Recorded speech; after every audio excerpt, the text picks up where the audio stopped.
Hey everyone, welcome back to my channel. So I have another process video here working in my summer stories journal. I am doing the Junk Journal July challenge in this particular journal, and so this spread is me working on days 7 prompt. I think it's day 7, and it was envelope. And so you saw me, I just cut down this security envelope.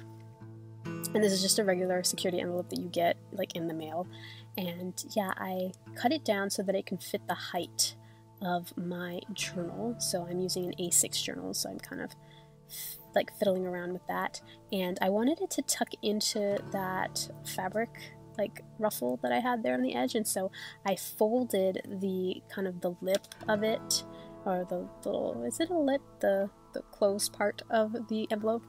I folded it in some more so that it'll fit widthwise in my journal. And so I am basically going to alter this security envelope. And so I pulled out a bunch of paper scraps. And so these are like old book pages, some like wallpaper, some scrapbooking paper. These are just the papers and like the patterns that I've been using pretty much throughout this journal. And so that's kind of how I keep things looking a little cohesive, is by using the same designs. And so I'm building a little background to cover that blue background on the inside of the envelope, because I don't want to see that.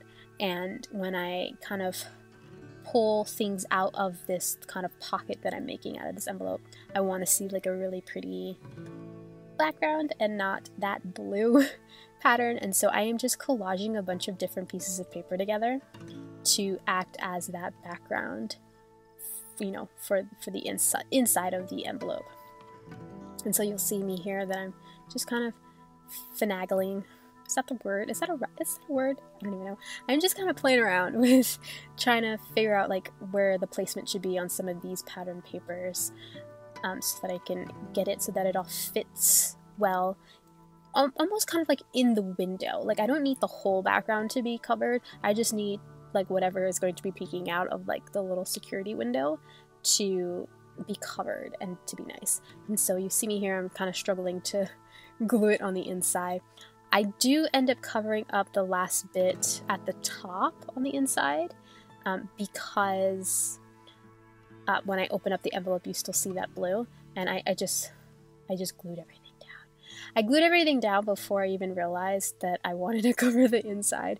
So I'm just taking this piece. It's a piece from Felicity Jane paper, and I'm just kind of cutting it down to size so that it fits there, and I can just glue it and like slip it in. But basically, that's what I do to start, is just make the inside background of this envelope. And so now that I have my little envelope, it's time to figure out what the outside of it is going to look like.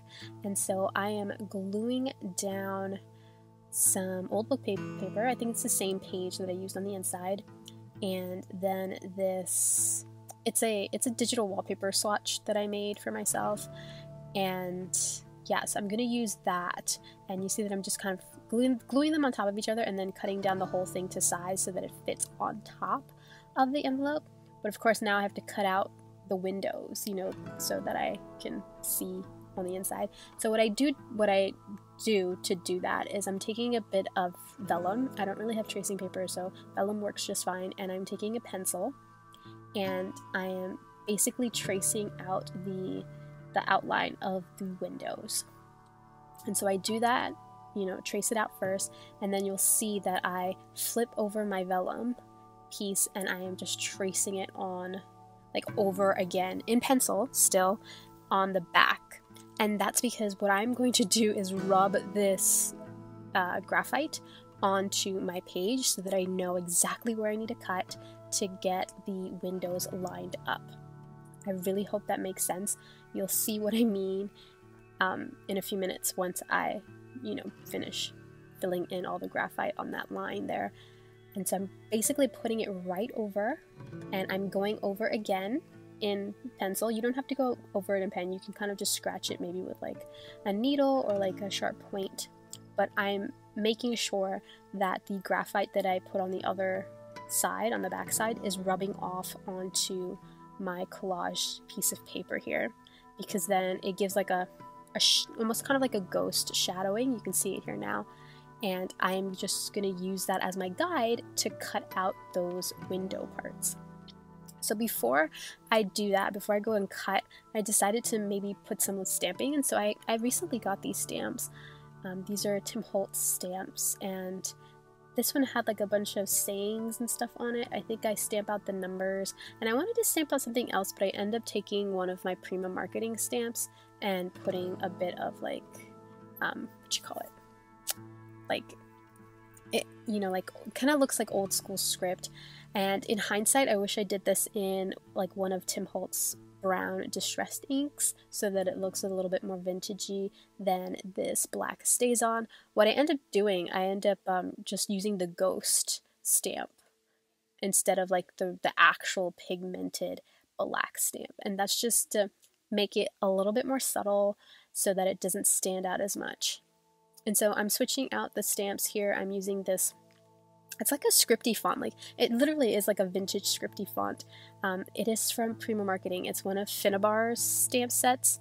One of the clear ones that was at Michael's, like, so I don't even know how many years ago. I don't really know where you can find this particular stamp set anymore, but that's what I'm using. I think there are cling stamps of the same like designs, but anyway.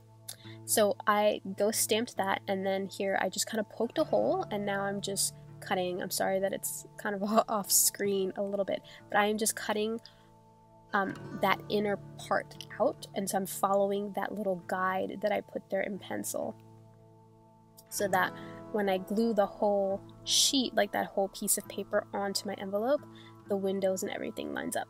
Now, it's not going to be perfect. Honestly, I think if I had my X-Acto knife and like my self-healing mat handy, I would probably have used that instead of scissors, because I think with an X-Acto knife you can get like a more precise cut, but this did the job. And so you see there that I cut little my windows out, and now I am just using glue, and I'm just going to glue everything together. I fiddle around with this a little bit because I'm trying to get everything to align perfectly. Again, the windows are not going to align perfectly. There's still some, like, there's little spots, mostly in the rounded corners, where you can see a little bit of the white envelope peeking through, but it's fine. It's called a junk journal for a reason, right? Nothing has to be perfect. And so I'm just kind of erasing the excess, like the bits of the pencil marks that are still left over. And I accidentally ripped my corner there because this is really old vintage paper and it's very delicate. And so I just glue it back down, and I'm reinforcing my corners. I don't show it here on camera, but I do end up covering the back of my envelope with a piece of old book page. Right now it's just the envelope, but I end up doing that, like, I think after the fact, off screen. So this is the spread I'm working with. I'm actually gluing down this doily. I really love gluing white doilies down onto ledger paper. I think it's so pretty. But I just did that there because it's stitched into my book, the doily. So just to keep it from getting in the way, I just glued it down. Now I'm just looking through these. These are just little like phrases and words that I cut out of magazines, mostly Daphne's Diary magazine and some of the Stampington & Co. magazines. So I normally cut out of Bella Grace and Somerset Studio. And I'm just looking for a sentiment here, and I decide to pick this one that says capturing a moment. And so I end up using capturing on top of the envelope, and then I end up using a moment on the ledger paper on the other side. And I'm pairing these sentiments up with some stickers, and so I pulled out a couple from different Maggie Holmes collections. I believe this little sticker here, it says important details, so like the whole phrase will say capturing important details, and that's going to be on the envelope. That little sticker was from the most recent one, the Garden Party collection. And then I think I pick out a few other ones from Marigold's. I think they're from the sticker book that comes with the collections.